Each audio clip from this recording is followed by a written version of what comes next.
out of conviction, because I believe someone is listening, and because I believe that even in a runaway world, change is still possible.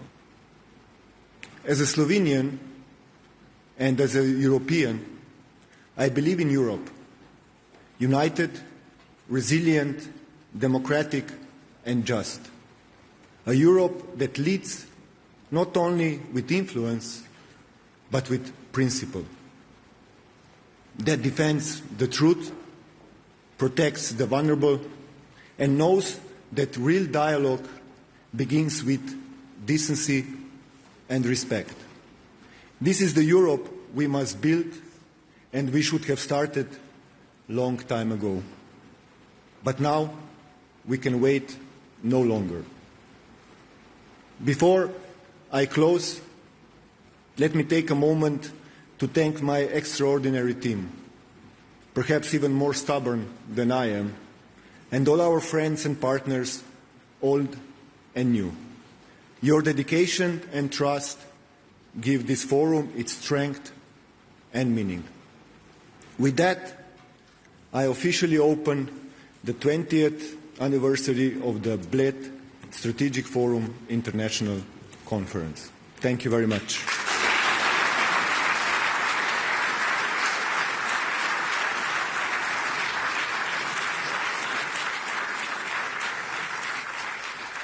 Thank you, Mr. Secretary General. It began here, in this very hall, almost 20 years ago. The world has changed beyond recognition. With the orchestra beside us, let us turn back the wheel of time and rediscover where and when it all began.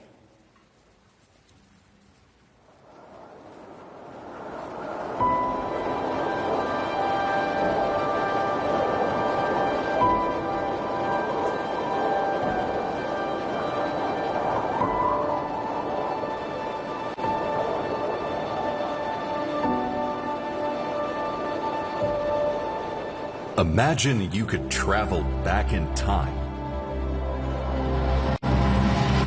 to August 2006.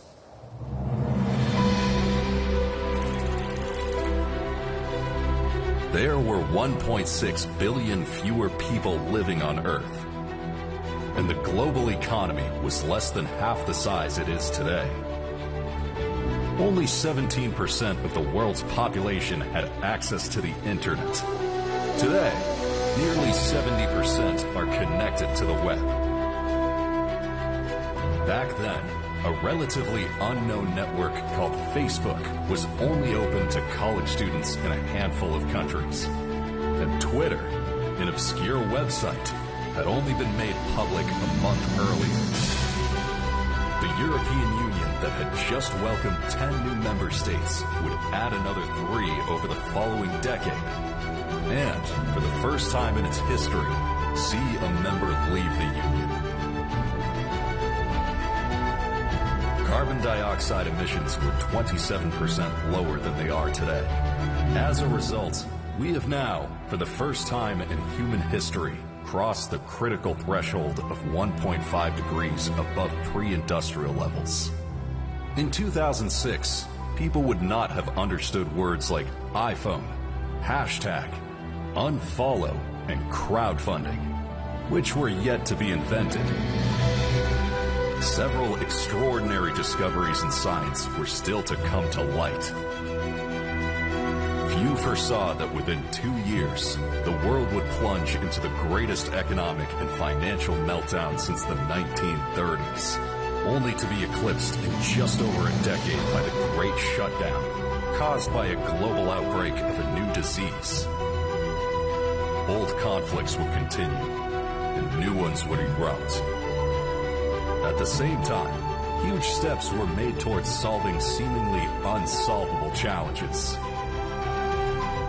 And for the first time ever, a common blueprint for a sustainable future of our planet would be agreed upon. The world has changed, and we have followed suit. Since 2006, the Bled Strategic Forum has brought together nearly 18,000 participants from more than 100 countries, including over 70 heads of state and government, almost 400 foreign and other ministers, and more than 2,100 media representatives. Exchanging views, seeking solutions, leading. Welcome to the 20th edition of the Bled Strategic Forum.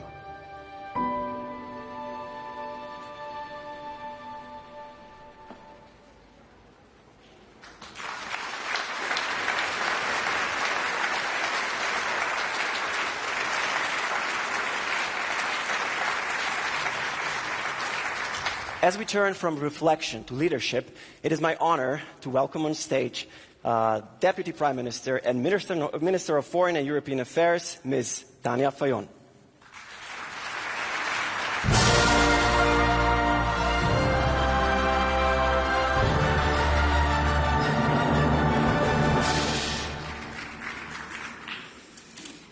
Esteemed guests from near and far, dear friends of Bled Strategic Forum. 20 years ago, Slovenia launched this forum with a simple belief. Diplomacy must serve people and not power. That belief resonates even more urgently today. We gather in Bled in the midst of crisis, in the midst of wars, injustice and deep uncertainty, in what truly feels like a runaway world. Fear too often divides us or paralyzes us. And in such turbulent times, we need steady anchors. The rule of law, shared solidarity and moral conscience. Slovenia strives to be one of them. As a member of the European Union and as a member of NATO and the UN Security Council, Slovenia does not stand on the sidelines. We believe peace is built through diplomacy, justice through law, and security through cooperation. But how do we turn these principles into action? Let me present our 3 tests of commitment. The first is Ukraine. Russia's aggression in direct attack on Europe's peace and security. Slovenia and the European Union stand firmly with Ukraine, supporting its right to a free, sovereign and unified future. Peace cannot come at the cost of justice or territorial integrity. We reject outcome that rewards aggression. Together with our European and transatlantic partners, we will continue to provide long-term security. Reconstruction support and a clear path to European Union membership. Ukraine's future is Europe's future, and we will not turn away. Second is Gaza. The situation in Gaza and beyond. It is beyond our imagination. Every single day, because of relentless bombings and deliberate starvation, an entire classroom of children is lost. Day after day, the numbers grow. Life-saving humanitarian aid is deliberately blocked. While lives are extinguished before the world's eyes and entire families are erased. Slovenia recognized the state of Palestine because we believe peace demands justice, and a viable 2-state solution is the only way forward. We acted, imposing an arms embargo on Israel, banning settlement imports, and declaring 2 extremist ministers persona non grata. We've sent emergency aid and continue to demand unimpeded humanitarian access. At the upcoming UN General Assembly in September, we will advocate for wider recognition of Palestine and a renewed push for peace. A ceasefire is urgent. Hostages must be released and aid must flow. We are also considering joining South Africa's case before the International Court of Justice, because accountability cannot wait, and neither can justice. And while Gaza commands the world's attention, it is not the only humanitarian crisis.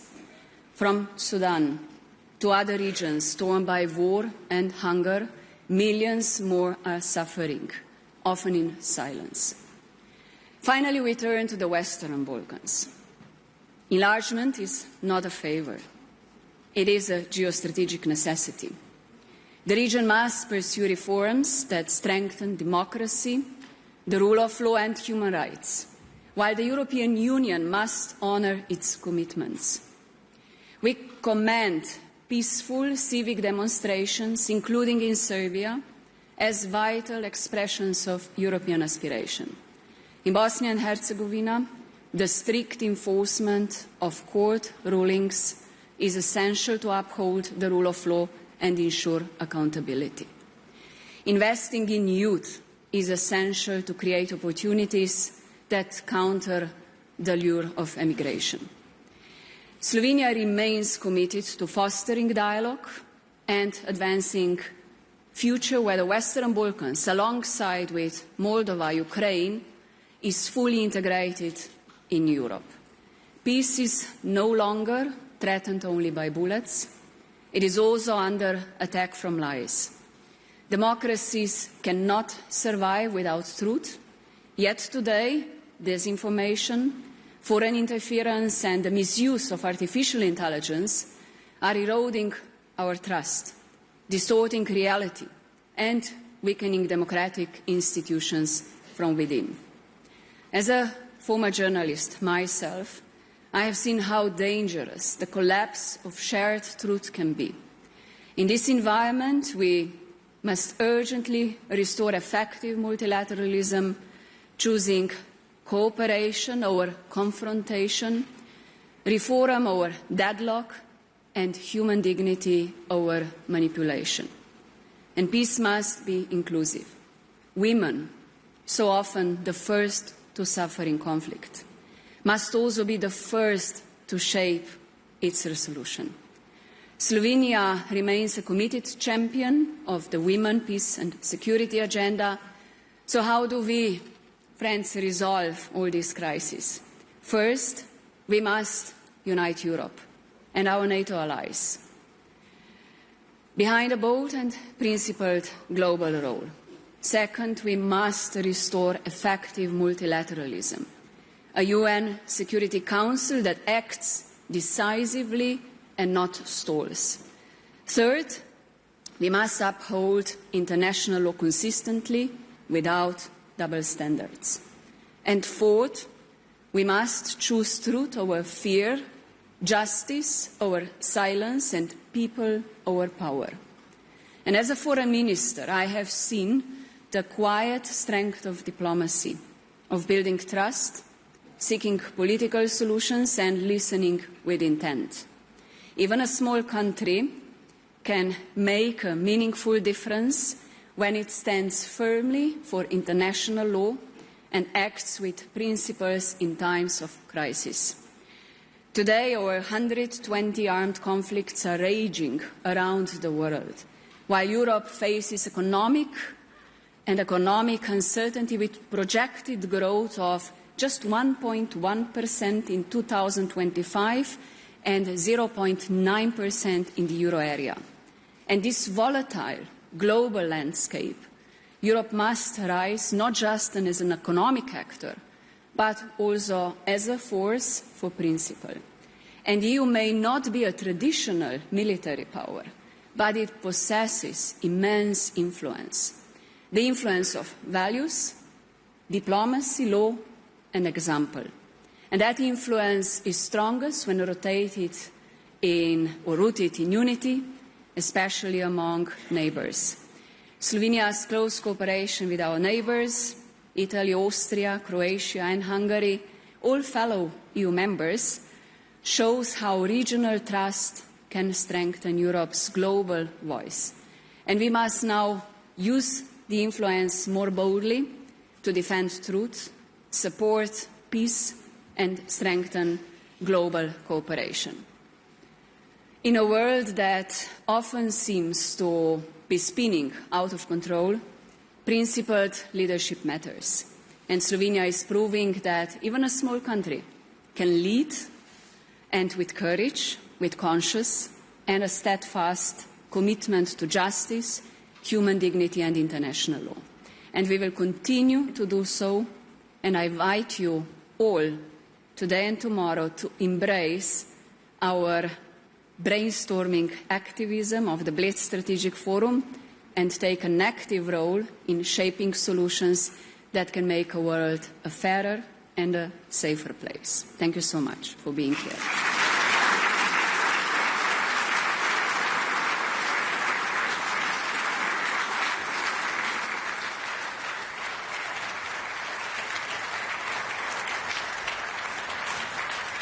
Thank you, Madam Minister. For 2 decades, the Bled Strategic Forum has been a crossroads of ideas and voices that shape our times.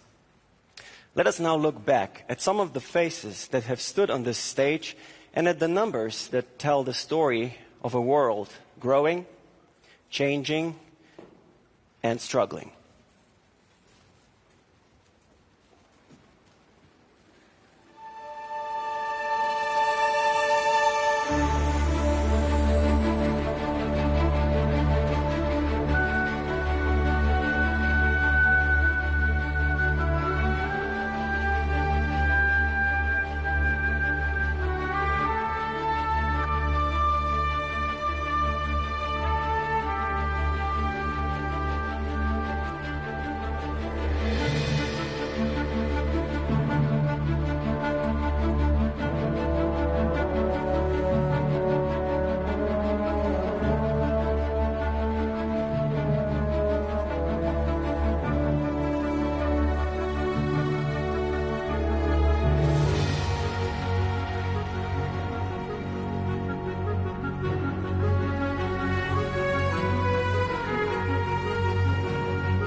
We've not started this war.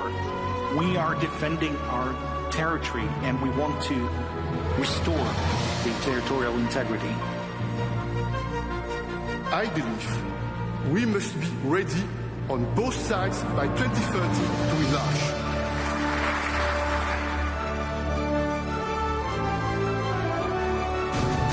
This forum has become a tradition, and it is also a testament to Slovenia's global leadership.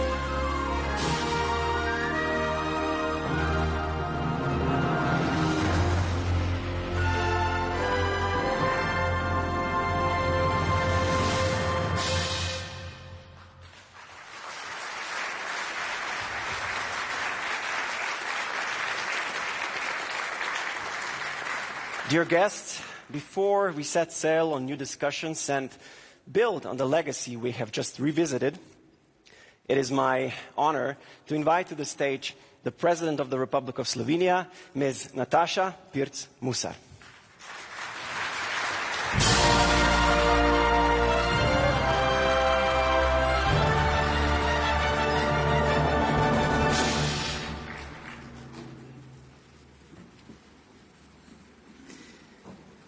Dear Speaker of the National Assembly of the Republic of Slovenia, Urška Klakočar Zupančič, Prime Minister of the Republic of Slovenia, Dr. Robert Golob, Excellencies, distinguished guests, ladies and gentlemen, it is my distinct pleasure to welcome you to the 20th Bled Strategic Forum. 2 years ago, I had the privilege of watching a retrospective of past forum editions. Apparently, some members of the organizing team secretly shed tears of pride, and I would say rightly so. It is hard to comprehend the amount of time and energy that goes into making these events a success. So to all the BSF teams over the years, thank you.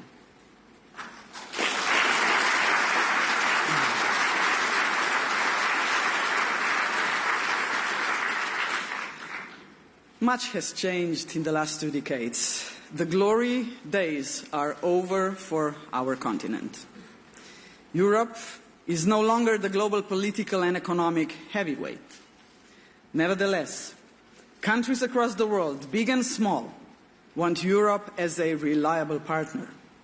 A strong Europe, they say, can be an ally of those unwilling to be dependent on or commanded by the great powers.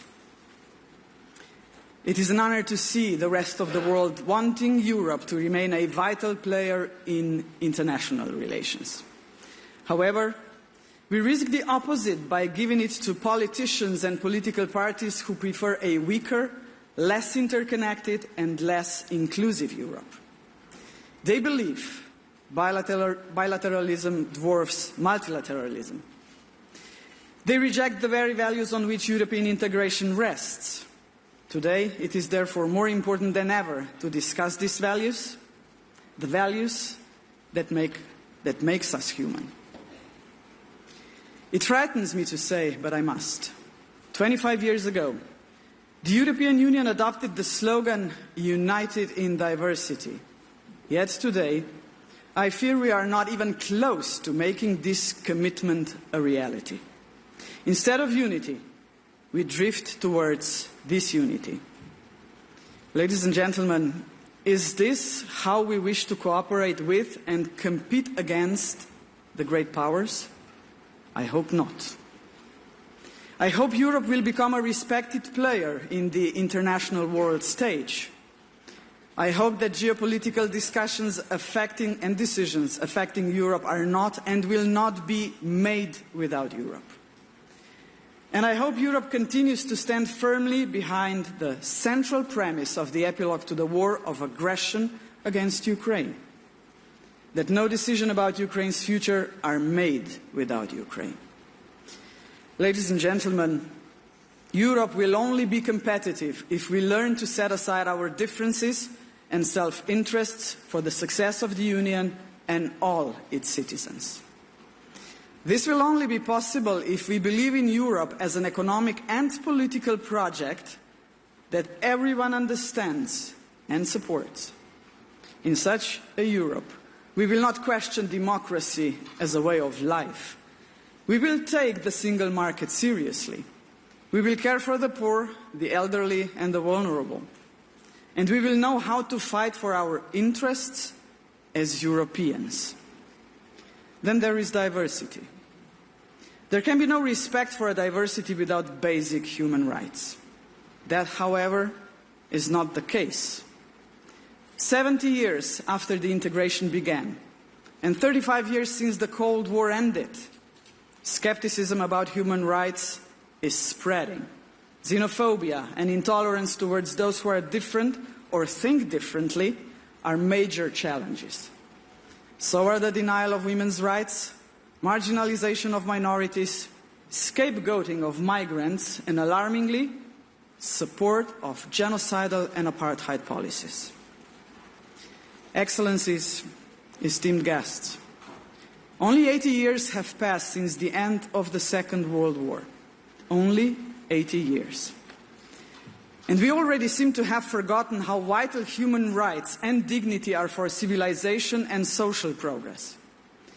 So deep is this collective amnesia that even the prevention of genocide, the most abhorrent crime against humanity, no longer carries the urgency it once did. I'm not here to compare the dehumanization of millions under Nazism and fascism, leading to the Holocaust and other crimes against humanity. Far from it. But I must say this. The world condemned the Srebrenica genocide and brought its perpetrators to justice. Why then, only 3 decades later, do some politicians tolerate, even defend, the Israel's genocidal policy against Palestinians in Gaza?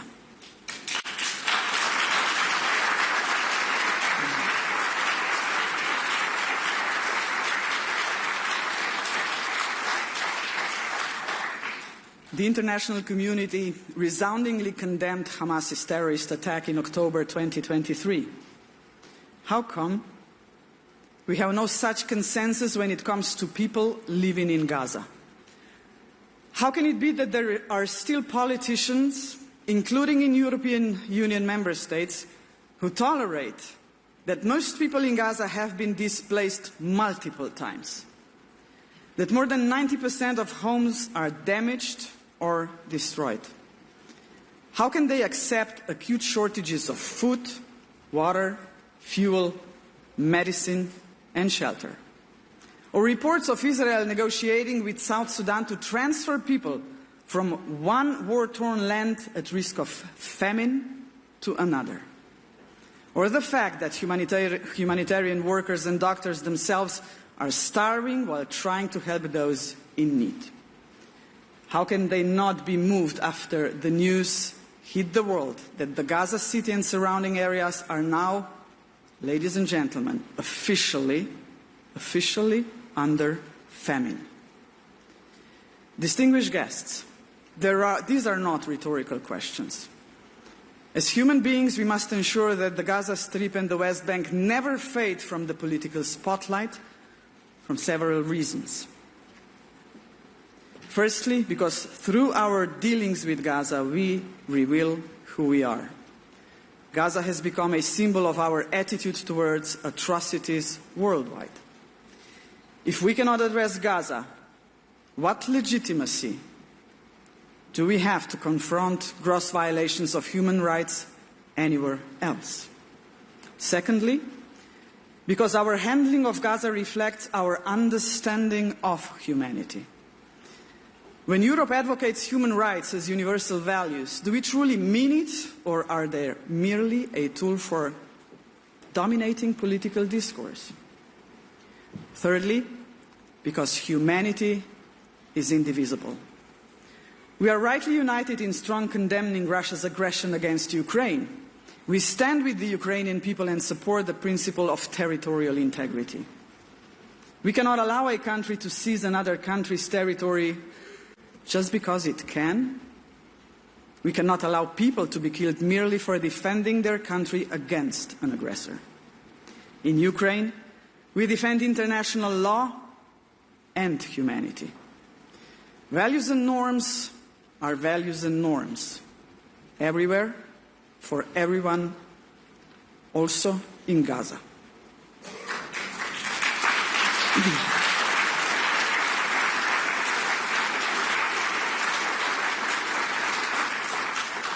Fourthly, because Europe needs to show unity in defending humanity. The EU's ultimate response to Israel's actions in Gaza will show the world how our leaders see Europe's future, whether democracy, unity, diversity and trust in international law remain at the center of the European integration. That being said, I find little cause for optimism. Attacks on democracy and fundamental freedoms are visible basically everywhere. Many of us grew up with leaders criticizing autocracies during the Cold War. Several of those regimes endure, and their practices are spreading, regrettably, even in Europe. Freedom of thought, academic freedom, and investigative journalism once shaped democratic discourse. Not anymore. And this is wrong. This is historically wrong. Without freedom of thought, there can be no progress. Attempts to restrict free speech are always met with resistance. Those who suppress freedom of thought and critical thinking always end up on the scrap heap of history. With this in mind, I would like to express my support for the initiative to award the Nobel Peace Prize to Francesca Albanese, the UN Special Rapporteur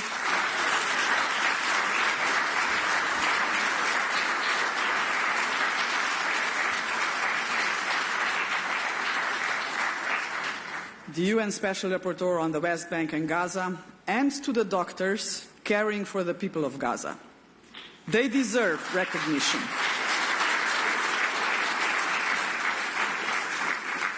They deserve recognition for risking their lives to restore peace and uphold humanity. They embody what multilateralism for human rights also means: preventing individual politicians from acting with impunity.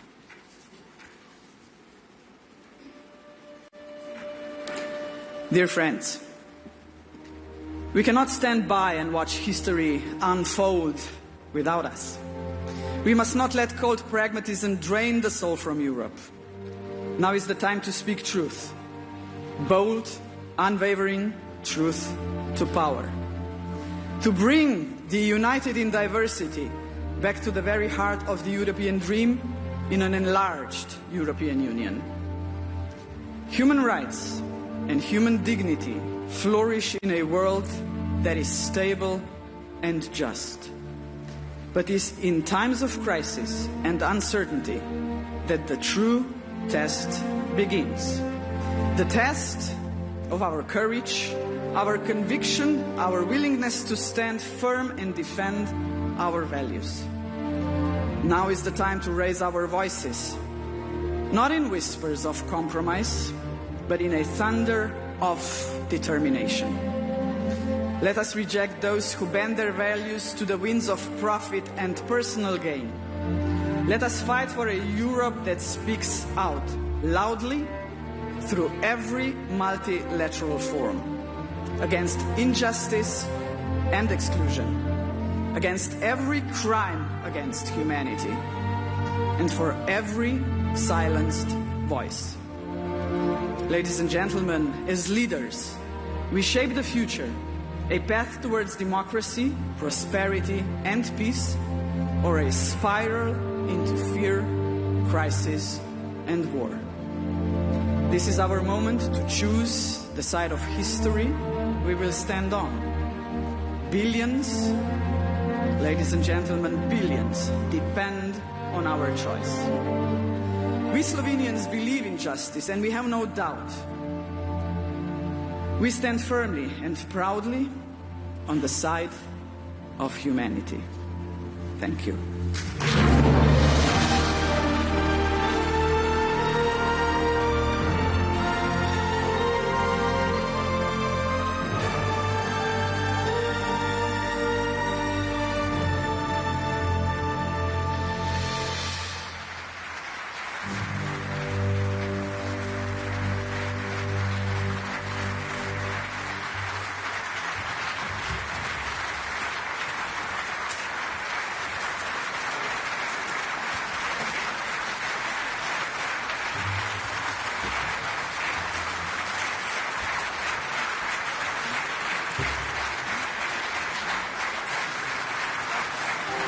Ladies and gentlemen, international TV presenter and journalist, Ali Aslan. Madam President, thank you so much again for your very powerful and moving speech. Let's give it up one more time for Madam President. Thank you so much.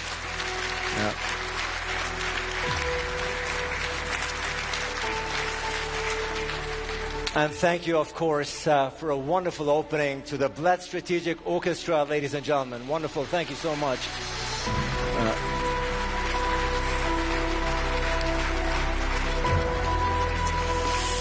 Excellencies, ladies and gentlemen, we are here for the 20th anniversary of the Bled Strategic Forum, and we are here to celebrate 2 decades of fostering dialogue and cooperation.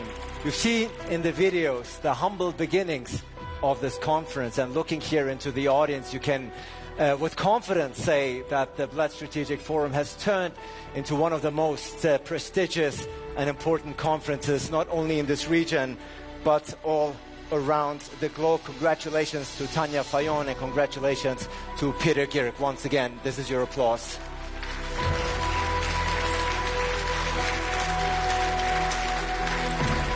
Now, I myself, I've been part of this forum. I've had the privilege of being part of this forum since 2018. You might have seen me up there on the memory video there. And it's so great to see so many familiar faces that have shaped the forums here throughout the years. I'm seeing, of course, the former president, Borut Pahor. Great to see you, gentlemen. Always a pleasure. We've had the pleasure of being on stage here numerous times, and of course, I'm seeing my very, very good friend, Albanian Prime Minister Edi Rama, here in the audience. Prime Minister, you and I had our fair share of moments here on this stage. I think we went viral a couple of times. It's always great to see you. Congratulations on your re-election. But I also see many new faces here, new additions. Of course, the President of the European Council. I'm seeing Antonio Costa. Welcome, gentlemen, here to Bled for the very first time, at least in your new capacity. And of course, I'm seeing EU High Representative Kaja Kallas also here with us. Welcome to you as well. I'm very much looking forward to our conversation here later on this very stage. Now, 20 years, it might be quite unlikely because I'm looking at many fresh and young faces here, but is there anyone here by any chance who's attended all 20 editions of the Bled Strategic Forum? Let's see a show of hands. All 20? None. One? Okay, right there. You'll get the medal later on, remind me. Who else? Who's been here? Right here, one more time. Okay, you got to share the medal. We only 20 times. That's a proud achievement. So you are witness, and you have witnessed the steady rise of this forum into what it is today. Who's here for the very first time? The very first time at the Bled Strategic Forum. So I'm seeing quite a number of hands. You're in for a treat. Congratulations indeed. Now, 20 years, an anniversary, a birthday is always reason to celebrate. But, ladies and gentlemen, it goes without saying that this anniversary, of course, comes at a time when the world is in disarray, when it is hurting. So, of course, this is also a somber moment in time. And we have seen the video of your predecessor, Antonio Costa. We've seen Charles Michel standing up here on this very stage 2 years ago, making the pledge that the EU should be ready to admit Western Balkan countries into the EU by 2030. And our first panel, yes, please.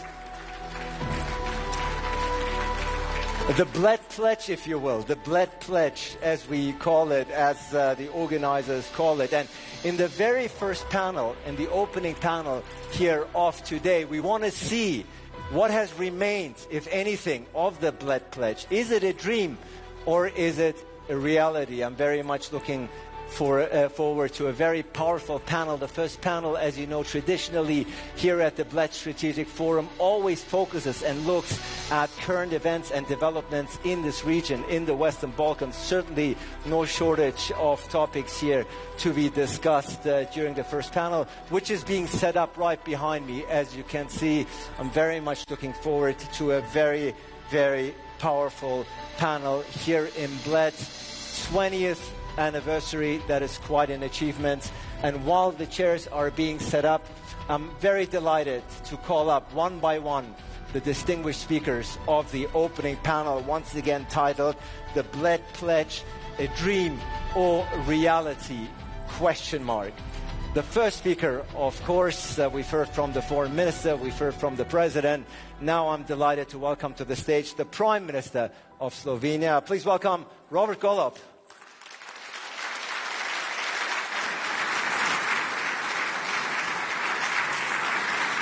Always good to see you. And your names are right there projected on stage, so there shouldn't be any confusion. Also, delighted to welcome to the stage the European Commissioner for Enlargement, Marta Kost, ladies and gentlemen, is here.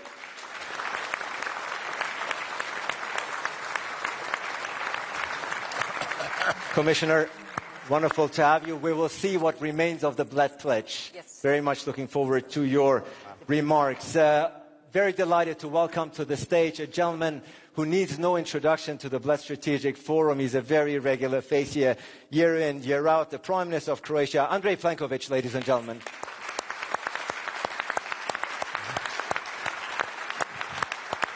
Prime Minister, good to see you. And ladies and gentlemen, I can speak from personal experience when I say a speaker, a leader who makes every panel more entertaining. The Prime Minister of Albania, Edi Rama, ladies and gentlemen.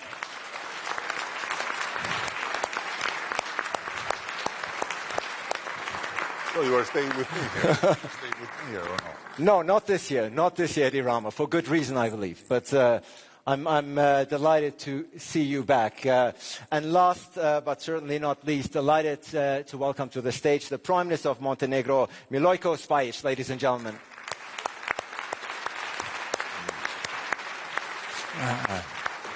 Very good to meet you. And the moderator of this session, very, very delighted to welcome her to the stage, the director of the Istituto Affari Internazionali in Italy, Natalie Tocci, ladies and gentlemen. Yeah. And Natalie, great to have you. And before we start, yes, please, before we start, this year we have a different setting. Usually you dive right into the conversation, but we are very, very delighted to have a very special guest here with us who will give an input, if you will, make the intro to this panel. I'm delighted to see him here and welcome him now to the stage for a keynote address. Ladies and gentlemen, the President of the European Council and former Prime Minister of Portugal, António Costa.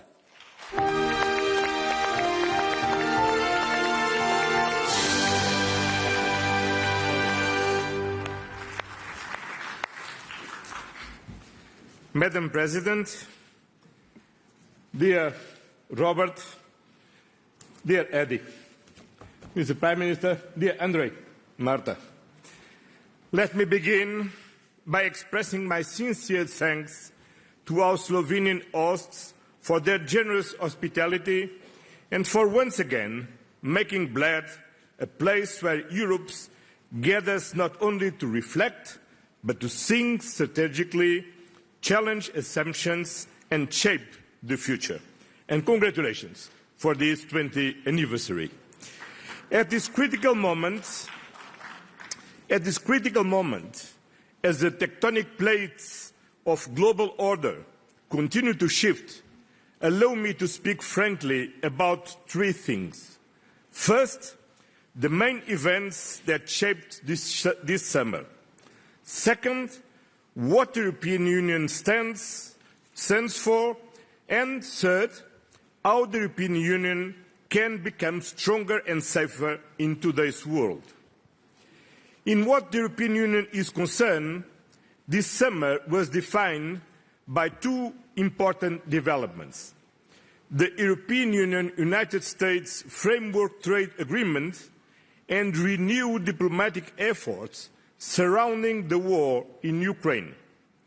I'm aware that the frustration felt by many Europeans who perceive the Union as having been too passive in shaping these developments. Let me address this directly. We certainly do not celebrate the return of tariffs or the limitations of an unbalanced trade framework. But we must be honest about the broader picture. In today's interconnected world, trade, diplomacy and security inevitably influence each other.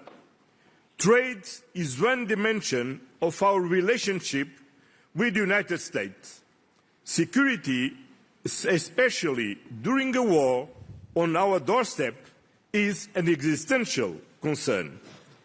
Escalating tensions with a key ally over tariffs while our eastern border is under threat would have been an imprudent risk. That is why, at this moment, we chose diplomacy over escalation. We gave space to dialogue, to choose restraint, because we are responsible. Stabilizing transatlantic relations and ensuring United States engagement in Ukraine's security has been a top priority. The European Union did not start a trade war, but yes, we refrain from retaliation, protect our own interest, the interest of European consumers by not taxing them with tariffs, the interest of business by providing predictability, and ensuring that our products and services are not at a disadvantage in relation to other exporters to the United States. That said, our partners, including the United States, must know that the European Union will always defend its sovereignty, its citizens, its companies and its values. Diplomacy should never be mistaken for complacency. It is true that this moment proved once again that our powerful single market of 450 million consumers, our rules-based approach, are not sufficient. We must become more autonomous, more resilient, and more prepared to act, more sovereign. We cannot anymore rely just on our allies when facing threats. We must take greater responsibility for our own destiny. And that is why today I want to affirm one clear message on behalf of the European Union. We stand for a world where peace is protected, partnerships are genuine, and where the principles of the United Nations Charter are upheld not just in words, but in action. Europe does not retreat, Europe engages. First, Europe has stood firmly with Ukraine against Russia's war of aggression as the truly indispensable partner. Our support has helped Ukraine remain sovereign after more than 3 years of war. Together with our member states, the EU has mobilized over 170 billion, the largest contribution from any global donor supporting Ukraine's defense, economy, energy grid, and institutions. Our security is tied to Ukraine's resilience, but equally to the idea that power cannot trump law. We are also supporting Ukraine's reconstruction and its path to the European Union membership. This is not a political slogan. It is a strategic reality that we are shaping every day. Secondly, in the Middle East, we are witnessing a humanitarian catastrophe in Gaza that shocks the conscience of the world. The scale of civilian suffering, especially among children, is appalling and unacceptable. As the resolution presented by Slovenia in the United Nations Security Council stated, the use of starvation as a weapon of war is prohibited under international humanitarian law.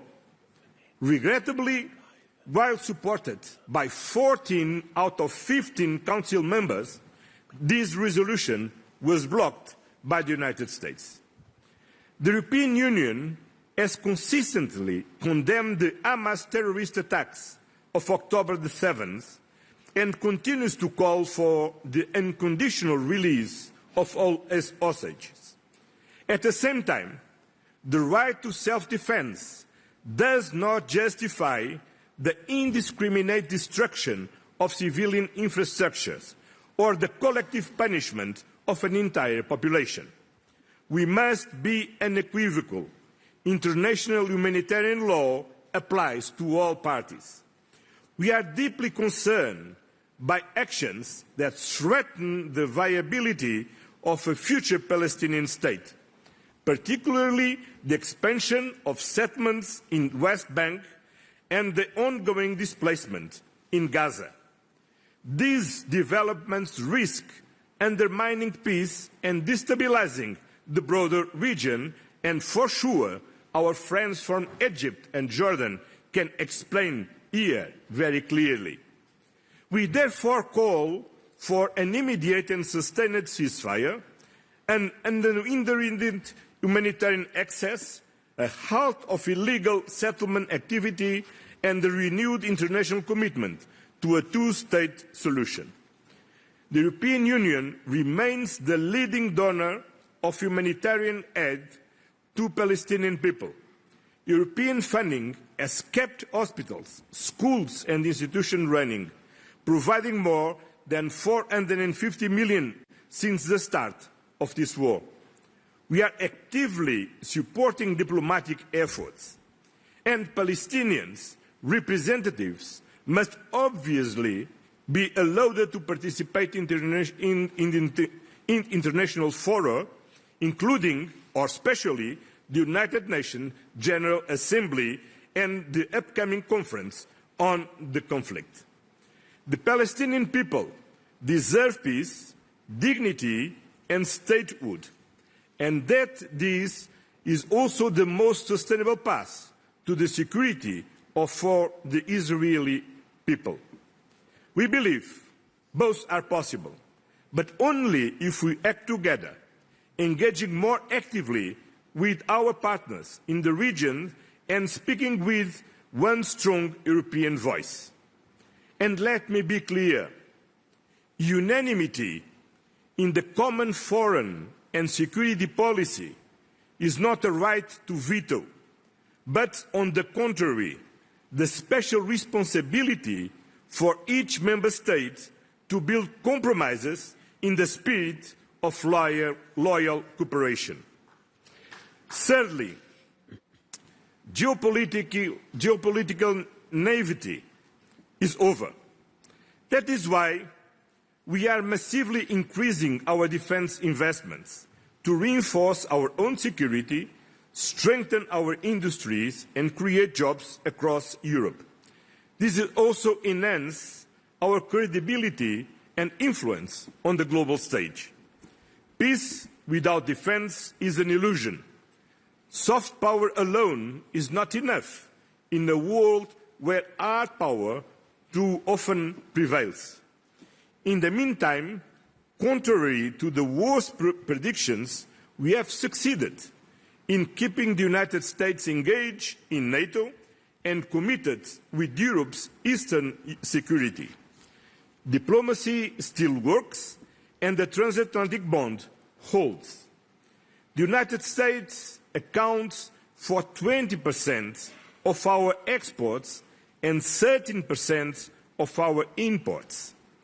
But the remaining 80% of the global economy also matters, and Europe must engage with it more actively.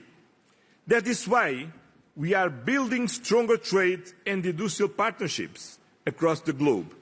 We are advancing deals with Mercosur, Mexico, India, Indonesia, Philippines and Thailand, not just to boost trade, but to increase predictability and resilience.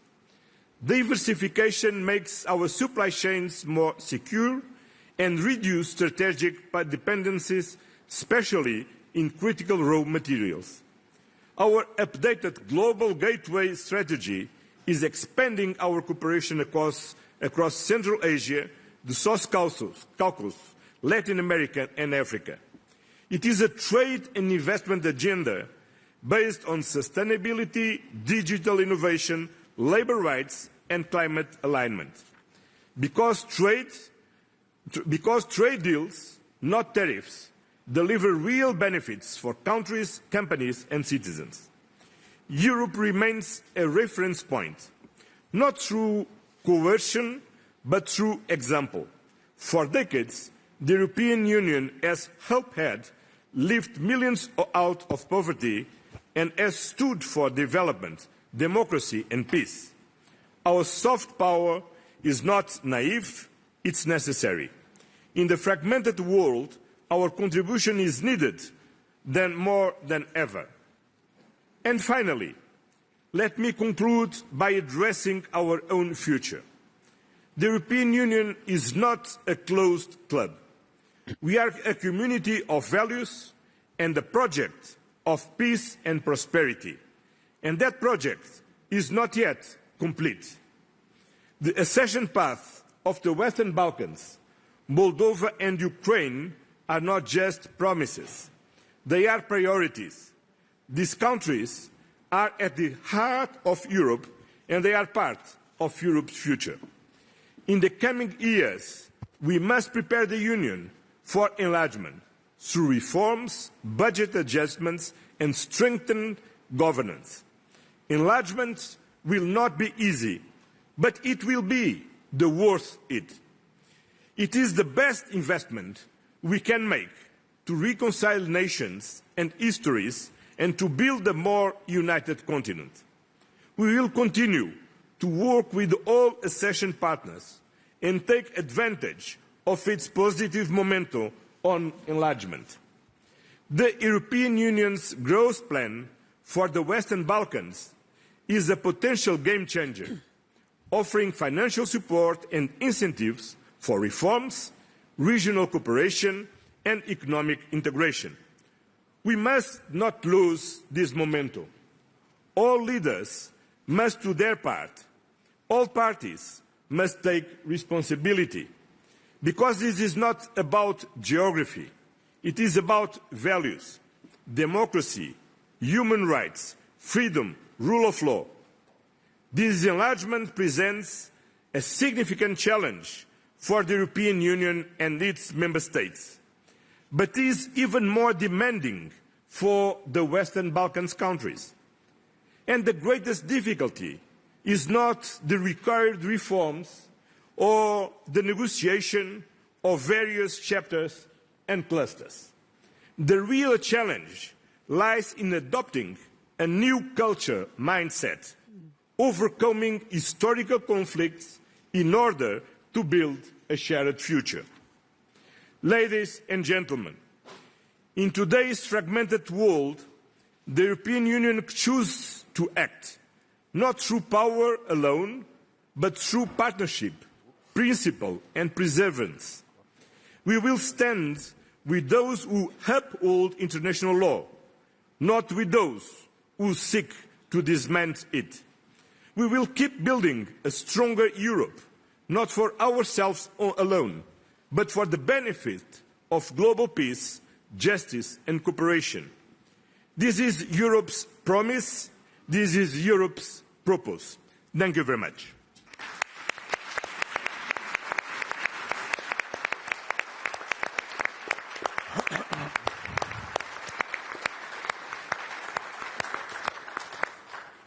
Well, thank you very much, President Costa, for those important words, and good afternoon to you all. Back to school, back to Bled. Here we are, another year, and here we are to discuss, once again, an extremely important topic. Enlargement, the Bled Pledge. Where are we on that Bled Pledge a couple of years since it was announced? Now, as we all know, enlargement up until Russia's large-scale invasion of Ukraine was kind of almost dead in the water. Russia's invasion revived, in many respects, enlargement, and it revived enlargement for the very simple reason that enlargement was no longer viewed as being optional. It was no longer viewed as being a nice but not a necessary to have. There was no stable grey zone in between the European Union and what lied to the east, and therefore all of a sudden enlargement once again was understood as being strategic, as being in our own interests, as being perhaps even existential. And it is really in this context that the Bled Pledge was made. Now, I think in fairness, what we can say a couple of years on is that a number of very important things have happened. New countries have been recognized as candidates to enlargement. Accession negotiations have been opened with several others. Accession talks have been accelerated with a couple represented here on stage today. And as President Costa was reminding us, we also have a growth plan. So I think, you know, if we really do want to look at the glass half full, it's fair to say that indeed there have been important steps being made. But for true believers in enlargement, for enlargement enthusiasts, I think as many of us in this room are, we tend to look often also at the glass being half empty. What is it that we could do more? What is it that we can do to accelerate further? What is it that we can actually do to ensure that that Bled Pledge is not only met, but perhaps we can even anticipate it by a couple of years? And in order to discuss this question, Ali has already introduced them. We have an absolutely stellar panel to discuss them with us. And especially indeed for those that would like to see the process accelerating even further, there are, I think, at least a couple of questions or challenges that I think would be extremely important to discuss over the next hour or so. The first is what I would define as being the poison in the enlargement process. And the poison in the enlargement process is the bilateralization and the politicization of the enlargement process. The way in which member states, some member states, have, and this is not an entirely new phenomenon, but it's certainly a phenomenon that has become graver over time, have hijacked the enlargement process for reasons that have very little to do with the EU's own interests and values. So that's, in a sense, one challenge that I'd like to put on the table. And then, of course, there is another broader challenge, which is the fact that, particularly I think if we think back, a year ago, many of us thought and really believed that with this new political institutional cycle that began, enlargement would be the priority.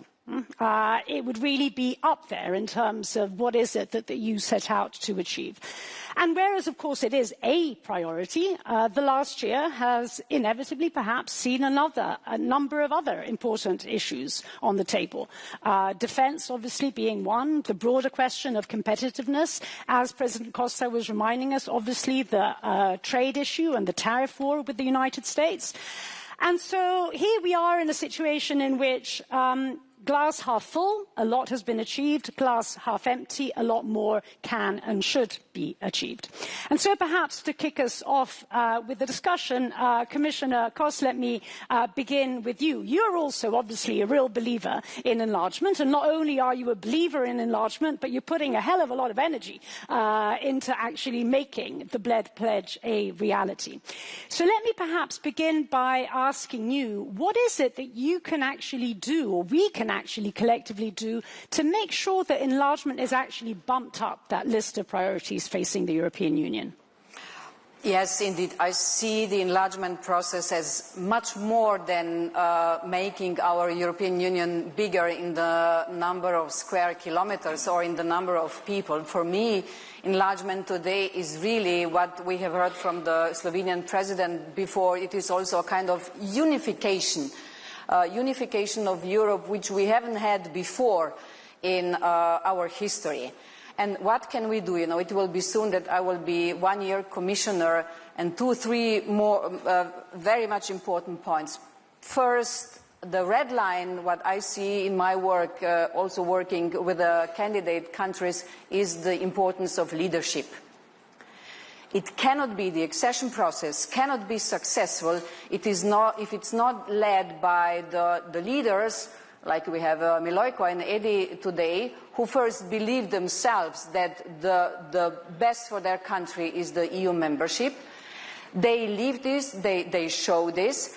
And of course, for this we need leaders who are able to put reforms over day-to-day businesses, who know how to resolve the bilateral issues. You've been speaking about this, Antonio also.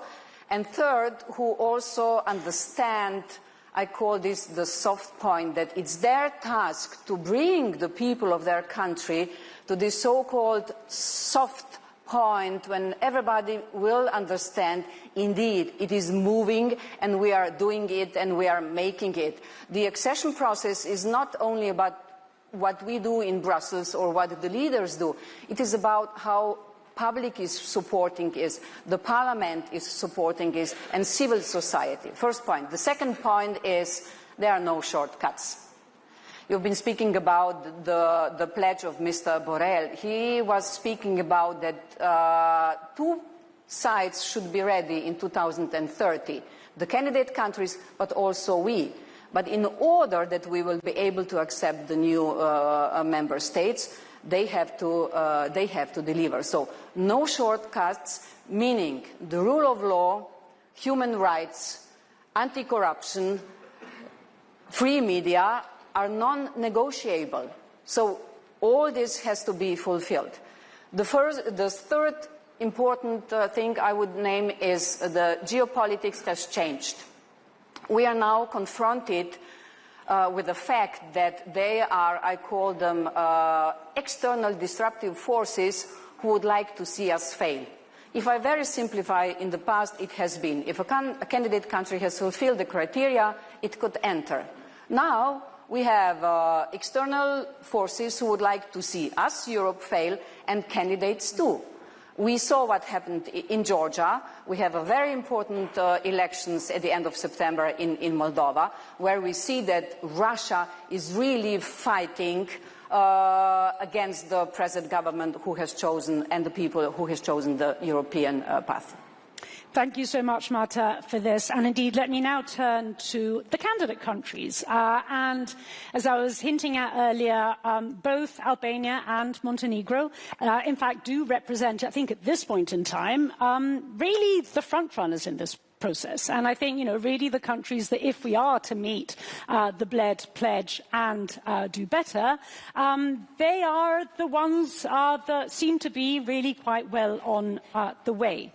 So, Eddie, perhaps let me begin with you and perhaps turn to you, paraphrasing what Marta was saying. What is it that you are doing to actually put reforms above the day-to-day politics? And, what is it that you can tell us today to persuade us that Albania actually is on track, not for 2030, but as you yourself said, for 2027? Persuade us that this is indeed what is happening and how Albania is actually going to meet that pledge. Thank you. And first of all, it's really very nice to be here in the 20th anniversary of this forum, although I have not followed the whole 20. And I want to make very quick remarks, two remarks. Number one, I saw the film and I was amazed to see our former president being the same. Like Slovenia, by the way, every time I come here, nothing changes, the same. Perfect. And the second remark is, I don't know for what reason, maybe it's strategic, but the chairs become tinier and tinier and tinier. More and more uncomfortable. Maybe you have a message through the chairs, I don't know. This panel only. Just to tell us, there's a reason. Just to just to tell us we have to finish quick. But if you wanted us to finish quick, first of all, no Italian moderator, because they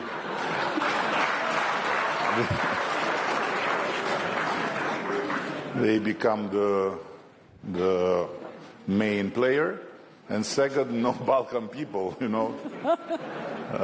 and no candidates, which are even more frustrating. So, no, I think it's not that we are saying that we are ready for 2027, but it's that thanks to a Slovenian record breaker in swimming, we have a very clear objective put on our table by the Commission, challenging us to deliver on all benchmarks and on all criteria, and to end the negotiations until 2027. And then, of course, it will be the member states, and it's another part of the process. So what we are doing is exactly that. We are pushing and pushing and pushing and not asking questions, because the best thing to do with the European Union is to be free when you talk in Bled, but to say yes, yes, yes, yes every time they say to you, you have to do this, you have to do this. They're not negotiations. So if you mix Bled with Brussels, then you are F. So if you don't want to be F'd, you have to do in Bled the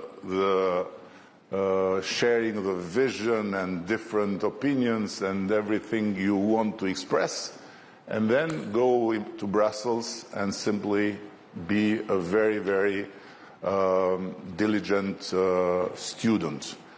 But this being said, I want to say that there is no rush because I believe that the most important part, for us at least, Albania, Montenegro is a big country, I'm talking about Albania, it's to use the process of the accession as a process of state building, because Europe is a bless for a country like us, because it's the only place where you can get the knowledge of how to build institutions. We never had institutions before in the real sense, and to build institutions is the most difficult exercise. And this is what makes the difference between Afghanistan, Iraq, or name it, where our very dear friends from the other side of the ocean have thought that with bombs and with values you can change the country, but it's not the case.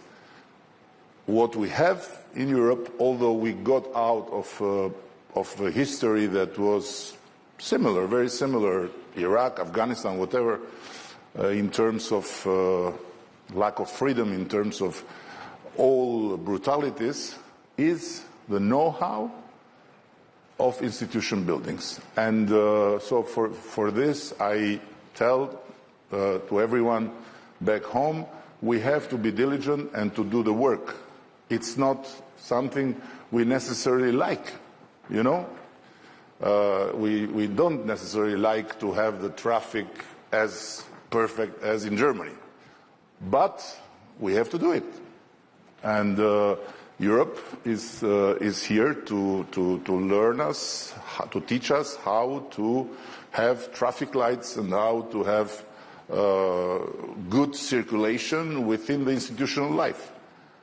It's something amazing, and we are progressing.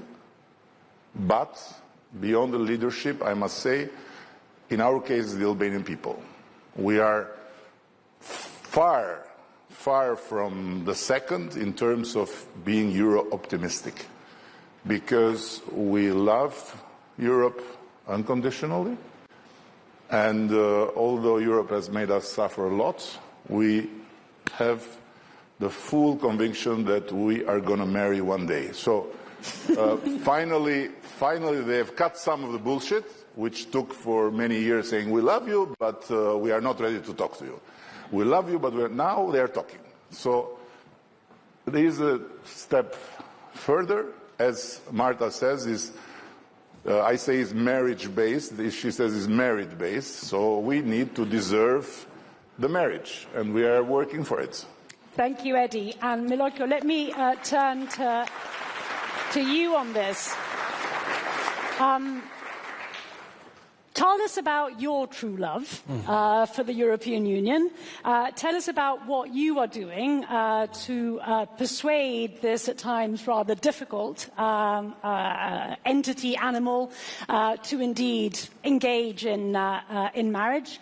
And tell us what you're doing on, again, coming back to Marta's point, on putting reforms above the domestic fray of politics, and perhaps above all, what more could you do?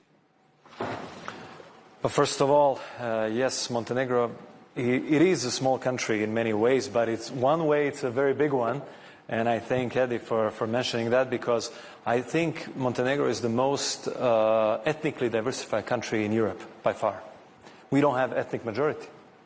The only country in Europe that doesn't have ethnic majority. So everything has to be built by the compromise. And you need, and by the inclusive approach that includes everybody. And when I say everybody, it's not like Finnish, Norwegians, and Danes. It's Montenegrins, Serbs, Albanians, Croats, Bosniaks, and other folks from the Balkans. The usual suspects that created instability for decades before, etc., etc. So you can imagine the amount of challenge that we are facing, obviously, in Montenegro, but winning this quote-unquote war in Montenegro, it's a small EU in a nutshell. It's a small Balkans in a nutshell.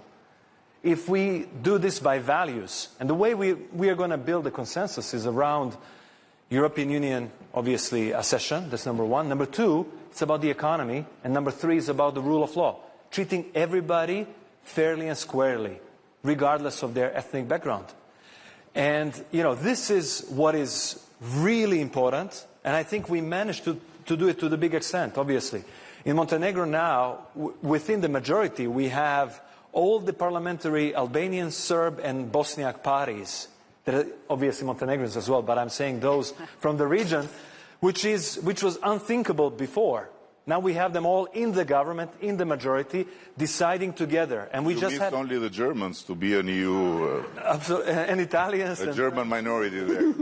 So the thing is, we had a big reform just recently, and we had whole parliament voting unisonly on electoral reform, which was a really big one. It was impossible to do it for like decades.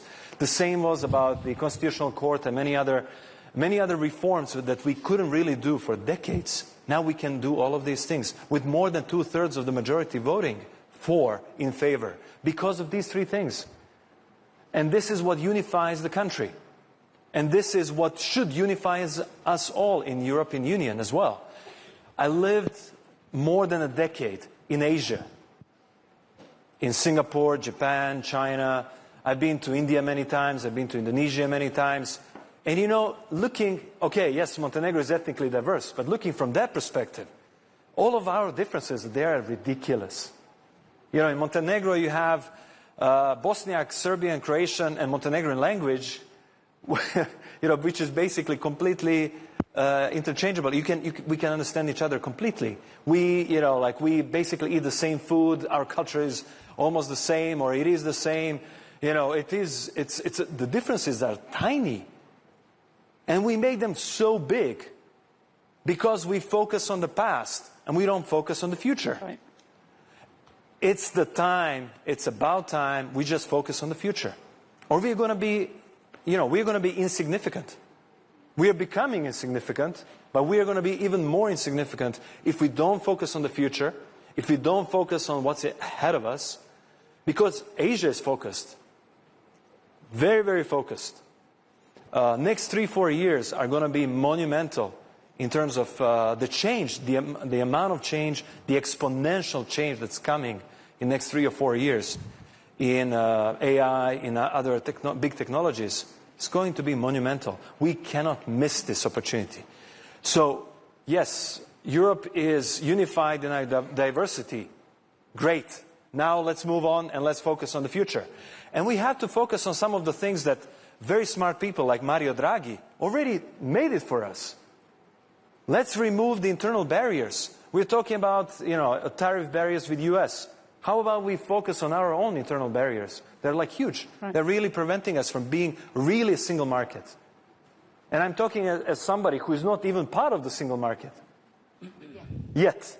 But we are becoming slowly, like SEPA now and some other folks. So innovation, investing in innovation, making a good regulatory environment for innovation. Like 2 of our countries, we are small countries. We can be test beds for innovation. Together with the European Commission, we can sit down and say, hey, if it works out in Albania, if it works out in Montenegro, let's scale it up and let's become a European standard. These are the things, and actually that's good because 2 of our countries, we don't have vested interests of big industry folks. We can easily move ahead in terms of innovation, in terms of regulatory change. And our administrations and systems are relatively new, and we can actually adapt much faster. And if this approach works well at the time we join EU, how about we make it Europe-wide? And this is our, could be potential contribution to the European Union, because you shouldn't be only receiving end. We should also be on the giving end. Absolutely. And let me now jump on to member states. The prime ministers of which we have two at this panel, Croatia and, of course, our host, Slovenia. And let me turn to you, perhaps, Andrej, first, ask you, I want to come back to this poison question. And, as Eddie was saying, yes, indeed, inevitably, member states are fundamental. They're there at the beginning of the process, and, of course, they have to be there at the end of the process. But perhaps they're a little bit too much in the way in the middle of the process, right? And that's where a lot of this, I think, poison and bilateralization comes from. Now, both Croatia and, of course, Slovenia, big supporters of enlargement. What is it that your countries could do to make that support, to make that friendship, to make enlargement happen, actually more forceful, more powerful indeed in ensuring that that poison is somehow sucked away from the process? First of all, thank you once again for the invitation, for being here at Bled 20th edition. Thank you, Robert, Madam President, Minister. It's a great pleasure, Commissioner, to be here, I think, 6th time in a row at this opening panel. A few points on enlargement, and then I'll come as someone who has been who is coming from the country that was vaccinated with the poison that you have mentioned. My first point, enlargement has really gone through a revival since Russia's aggression against Ukraine. I think we need to take that truly into account. This is my most important point today for all of us. Second, Juncker said in 2014, no enlargement. Ursula didn't have time in the first mandate. This time, your mission letter looks more optimistic. In the last 18 years, only Croatia joined. These are the facts which are sort of sobering in terms of the topic and the priority of the enlargement. Is it really a priority among the European Council members? I'm not so sure. We had a first debate on the European Council level conclusions when I just joined, which was a long time ago, 8 years ago, after I don't know how many years, which means that the heads of the European Union in terms of political leadership were not dealing adequately with the issue. We jointly revived it as of 2018, which is very good. Now it's a common practice to meet the leaders of the Western Balkans region, which was void from 2003 till 2018. These are the facts.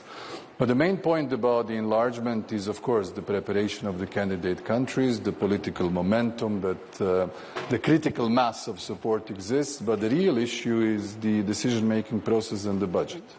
These are the two unspoken critical elements, whether the big countries will allow more smaller states with very modest contribution to the EU budget being allowed to decide when they believe that someone else should have an upper hand, because we all know that the 10 richest member states are financing 80% of the budget. These are the facts. It takes a while until people realize how things really happen, but that's how they happen. And that's why I think the candidate countries should really take a good look at what Germany and France are saying about the decision-making process. These are the consequences of the top jobs game back in 2019. I think it has the biggest and the deepest consequence to the decision-making process of the EU. And I see that not many people are understanding this, but this is the gist of the problem.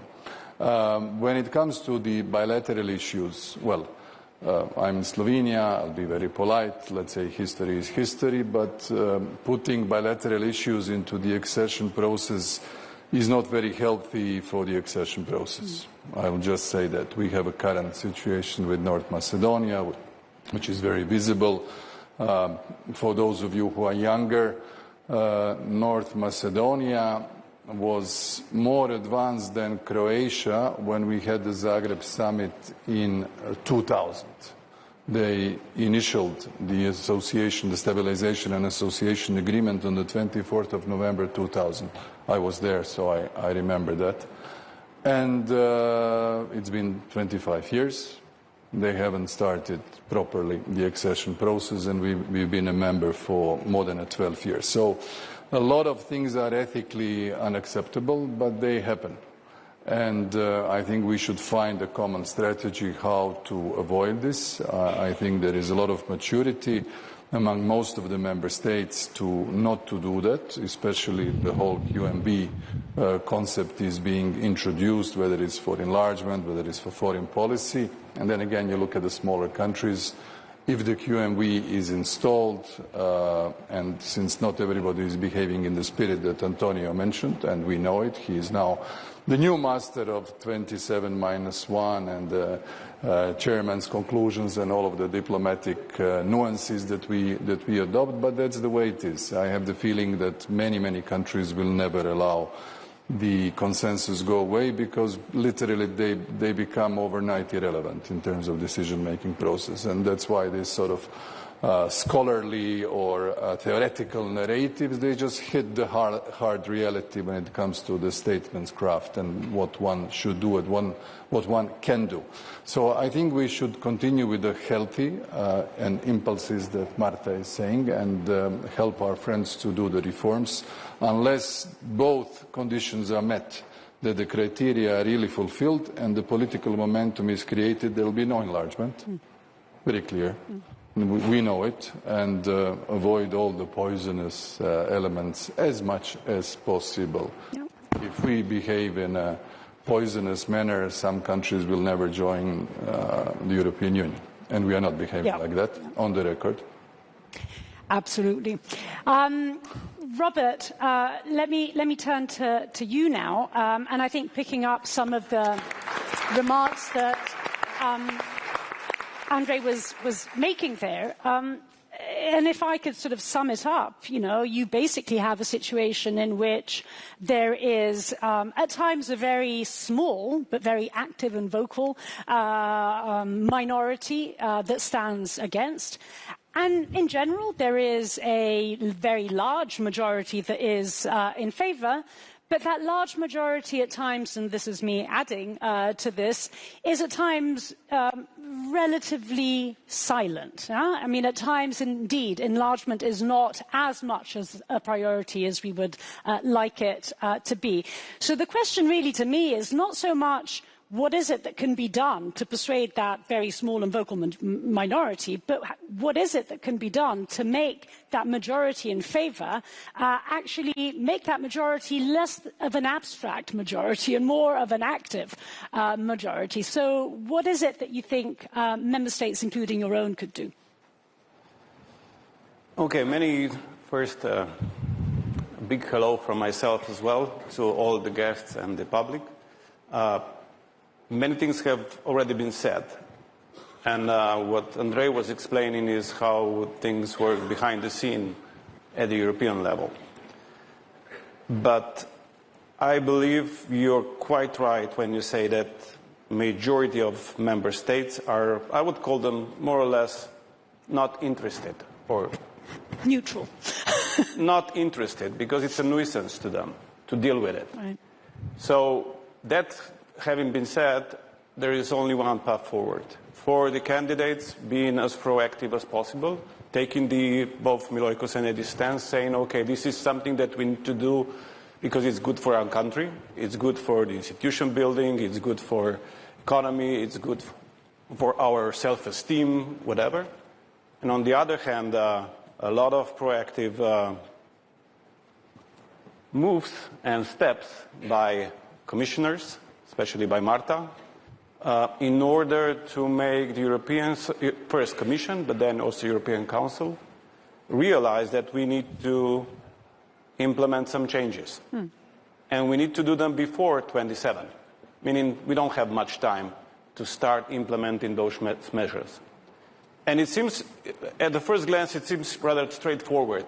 As what Marta was saying, or maybe Andrei, I'm not remember, okay, there is a political decision at the beginning, and there is obviously a political decision at the end of the negotiations, But in between, it should be a meritocracy ruling and the technical process. It doesn't work that way right now. But I don't see any real reason why we cannot revert to this. Right. And this is something that will take some convincing, some very hard work by Antonio as well, in order to be possible to implement these decisions. But we've done it in other cases. 26 or 27 minus 1 formula worked in other cases, so it might work in this case as well. So it's doable, but Marta will have to fight not just against the wind of poisoners, but also against the wind of ignorance by many others who are not really willing to go into the changes of the decision-making process. But still, it's doable, and Marta is, I know, she really lives for this work. She's doing, and she lives for results as well. So I think the enlargement process is in very good hands. The other good thing is that even though it comes from not so happy circumstances, is that after the Russian aggression on Ukraine, even though in war, they are really implementing all these institutional changes really fast. So they are not giving European Commission any excuse when they ask for speeding up the accession process. And it's going to be real hard to say no to people in war if and when they really fulfill all the conditions. Yeah. And this is the window for the Western Balkans. We spoke about it 2 years ago with Charles Michel here, that the window has been opened. So it's really more or less now or never, because afterward, I really believe in 5 years it's going to be closed again. And there is another major change, and not that we are introducing it here, but we are just pinpointing it right now. In the past, mostly it was all the Western Balkans at once, because there are some big countries that we shall never leave behind. Okay, that was the narrative of the past. I truly believe that the big countries will follow only when they see small countries succeed. Unless we let those who have the merits succeed, the big countries will not change at all. So that's why we decided that for this Montenegro forum... is the biggest country and is changing all the time. That has already been ascertained. That has been cleared already. Who is the biggest? Yeah. How many ethnicities they have? They are huge. So I believe they could be an inspiration to everyone else to follow suit.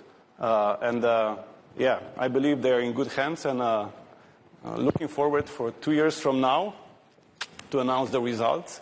That we are putting pressure on them. Thank you, Robert, for this, and Andrei, because really, the glass for me is not half, it's nearly full, because it is a priority. Perhaps we do not show everything to the outside world, but we are working really much quicker, even if we sometimes cannot move in the Council. Antonio, from the technical part, we are moving. In the last 8 months, we have opened more clusters than in the last 5 years, and closed more chapters than in the last 10 years.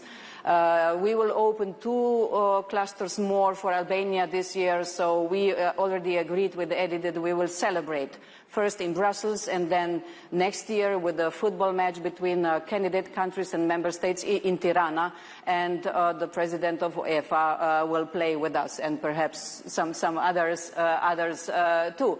Then, of course, with Montenegro, and now with your help, thank you for this, Andrei, we are advancing, and it is possible, if we finish in 2026 with the technical part of the negotiations, then in 2028 we could get the 28th member of the EU. If Eddie will do it as he is doing now excellently in 2029, we could have the 29th new member of the EU, and then it's shortly 30, but then my mandate is at the end. So I don't have enough time anymore, just 4 years more. So I have hurry up. guys. But may I, if I just add, I was speaking about the leadership and how is this really, for me, yes, I am goal-oriented. That's why we made an Eurobarometer on enlargement. Tomorrow we will publish all the results. The citizens of Albania support the EU membership by 92%. We are loyal people, We supported the Ottoman Empire by 92%. We supported the Soviet Union by 92%. We supported Maoist China by 92%, and now EU.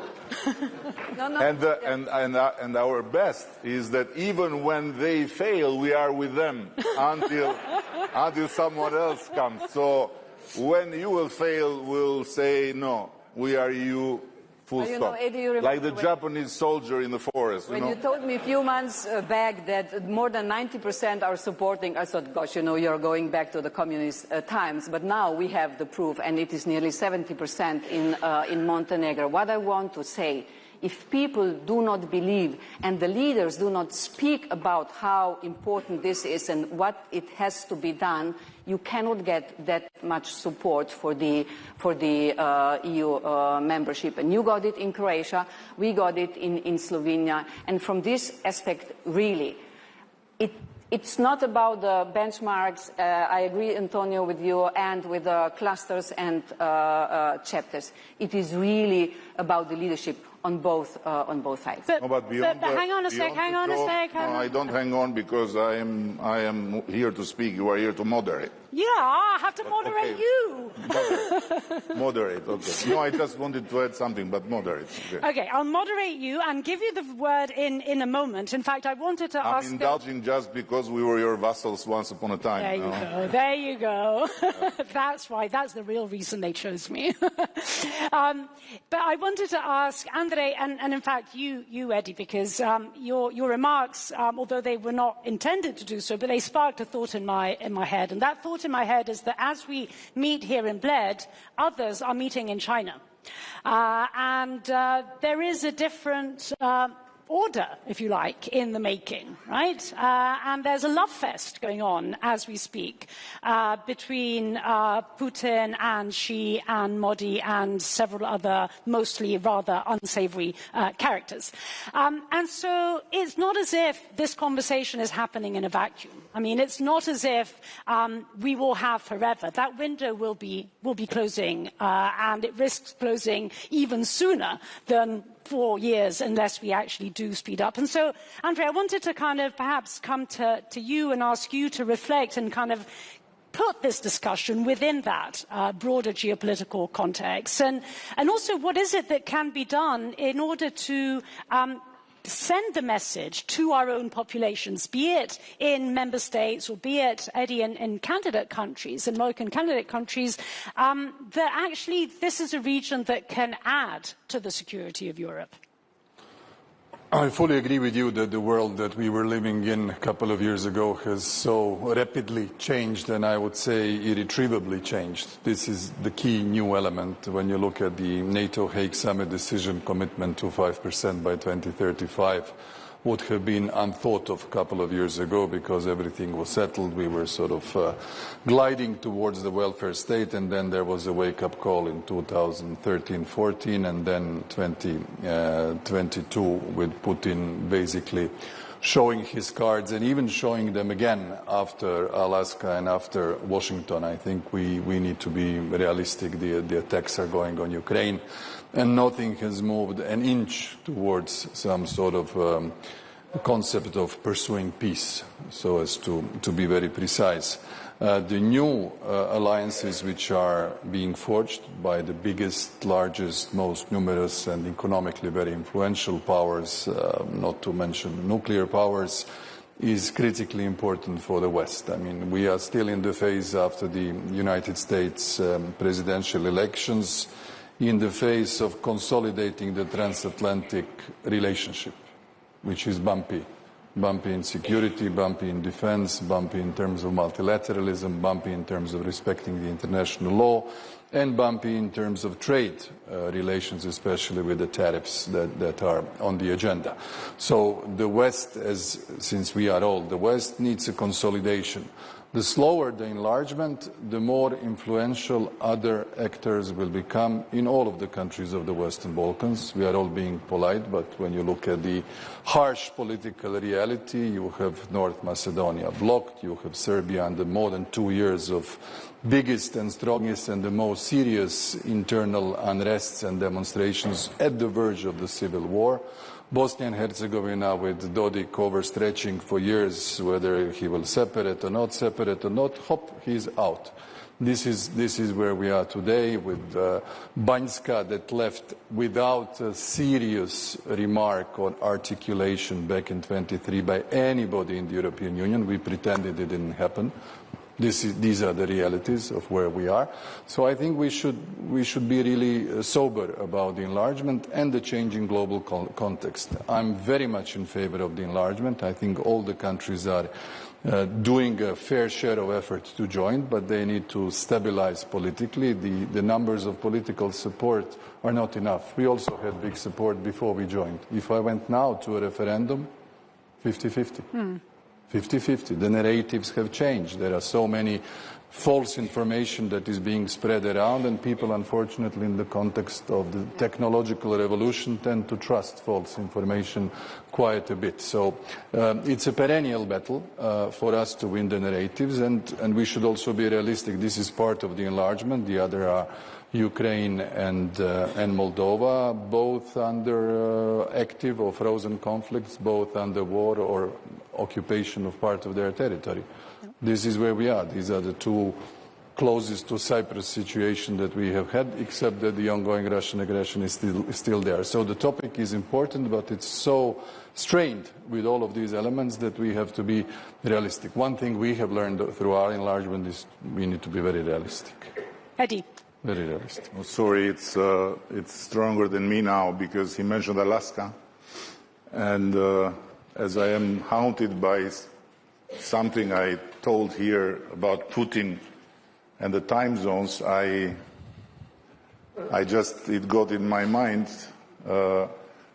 something new about Putin's waste biological bag. You know about it, right? That wherever he goes, he has a waste biological bag to collect and bring home. And the reason why is because he collects proof that wherever he lands was historically Russia. Understand? So I want to go back 1 second to the joke, to the half joke and half truth about our 92% historically, because it's true, but in the same time, it was never our choice. So we were fully in with all empires, and the first empire that we have embraced because of our choice is European Union.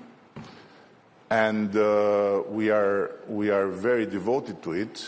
And by the way, I don't think there is another country so far in Europe where you can have a campaign and you can run an election exactly on that, on the EU. And the reason why we won big this time, I think, was very much connected to the EU pledge and to the call for all the people to gather around the flag and bring the flag in EU. Now, I was before in another room and in another talk, and someone from Slovenia said to me, "You are doing great, but be careful for what you wish, because we are in EU and it's not going well for us." And I told them, listen, you are in such a good place in Slovenia that if we go through the list of things you have and we would wish to have, it's huge. Are you absolutely sure? But there is one thing in the list where we beat you, which is optimism. You are quite depressed here, you know? And, you know, because it's so perfect, it's so beautiful, and you are really scared that who touches something will do something wrong, you know? While in Albania, there are so many things we need to continue to improve and to adjust that is just the drive. And secondly, to your question about what happened in China, here comes the part that has nothing to do with our negotiations, but has to do with me as a European, free European. I believe that Europe should have been there. So I believe that Europe should be everywhere where the world meets. And Europe should give up on Europe. It's not just Europe, it was the whole collective West until a while, since the change happened in America, but should give up on trying to impose to the others its own way of living. What we need to do is to protect our way of living from the others, but not to select friends and to select whomever we want to talk with based on their ways of living. So it's because yes, and by the way, I represent a country that fully stands with Ukraine, and the only country, I believe, in Europe that since the fall of the Berlin Wall never had a visit to Russia or never had a guest from Russia. So nobody can say that I have any kind of confusion in my mind, but I believe that Europe should not wait from the other side of the ocean what's next with the peace plan. Europe is first and foremost peace, is culture of peace, is peace and culture. So, of course, we have to defend ourselves. Of course, we have to improve our defense. Of course, we should not rely on others. But how comes that we don't have yet a plan? And what we wait? You know, we wait for what? For the next move. So, Viktor Orban, you know, is a very controversial figure, good friend.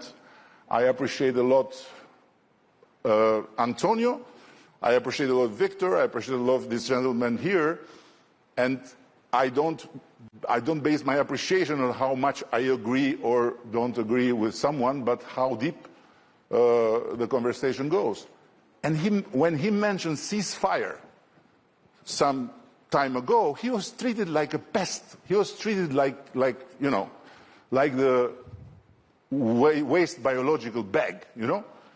And when suddenly someone else on the other side of the ocean mentions ceasefire, suddenly Europe discovers that there is also ceasefire. But it's too late. It's too late. Nobody is going to fall for it. Now what we are waiting? We are waiting that someone else finds something else, and then we find ourselves in front of a fait accompli, and we become isolated even more from others.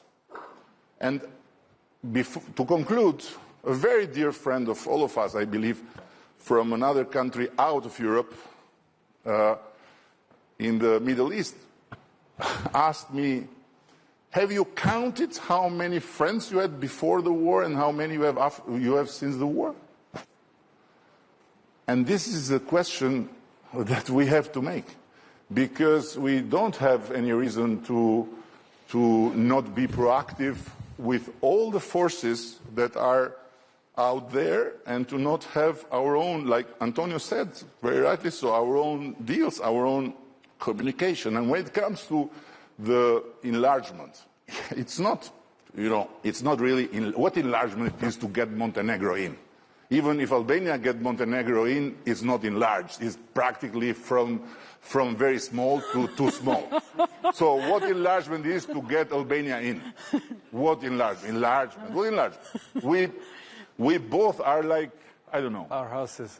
So get on with it. So the message. But if EU enlarges with us, it gets stronger. It gets more compact. Why?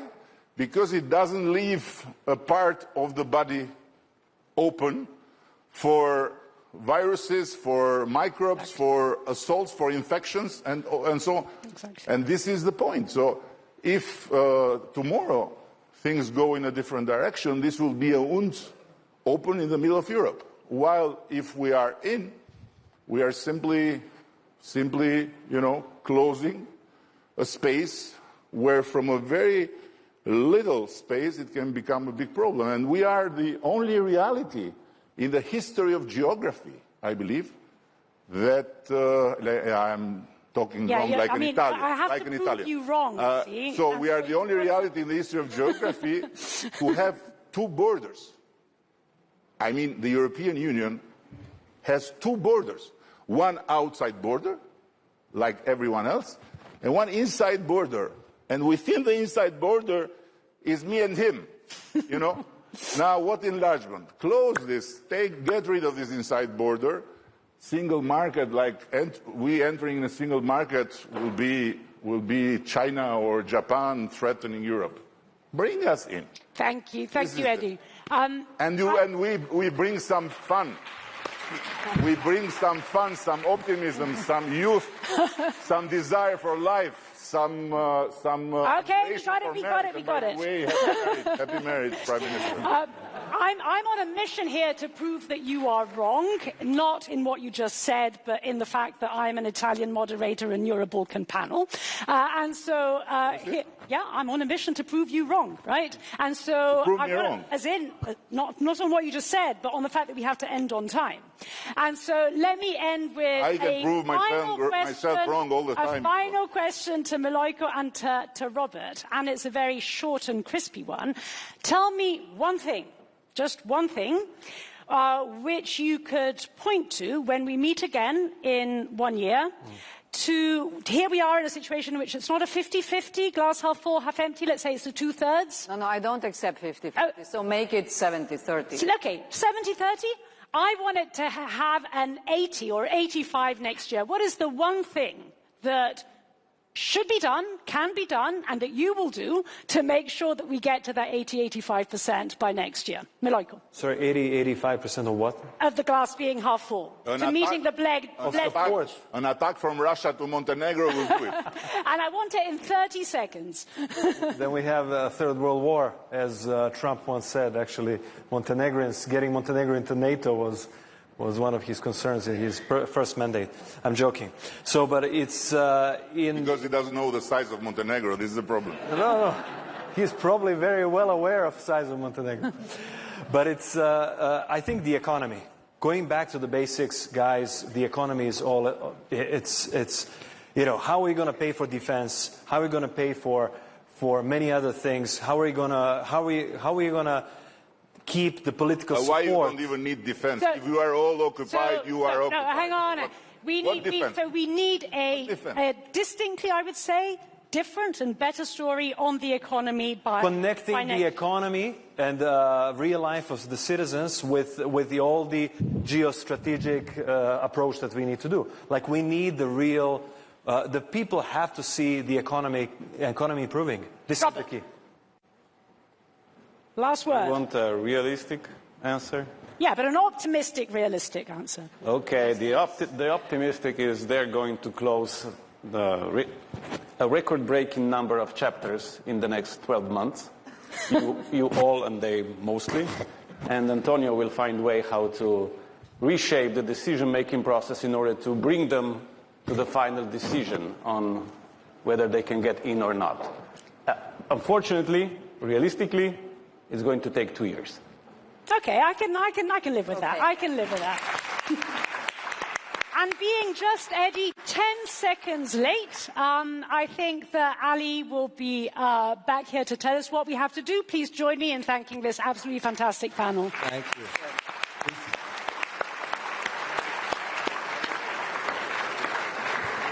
You see how much he misses me. Look. I do miss you, Prime Minister. Yeah, it's always good to see you. Next year, perhaps we'll be back on stage together, Prime Ministers, Commissioners. First of all, thank you so much for a very thoughtful and very thought-provoking discussion. Hopefully, at the very latest, in 2 years of time, we'll have these two gentlemen here as full-fledged members of the European Union. Thank you, Natalie, for your moderation, for finishing on time. Ladies and gentlemen, before I let our esteemed panelists go and leave those uncomfortable chairs, let me just point out very quickly before we take a quick break, please don't stray too far because we have another highlight for you, a one-on-one with EU High Representative Kaja Kallas, where perhaps many of the issues that you have laid forth will be picked up again. Prime Minister's Commissioner Natalie, thank you so much. This is your applause. Much appreciated. Really nice. Thank you.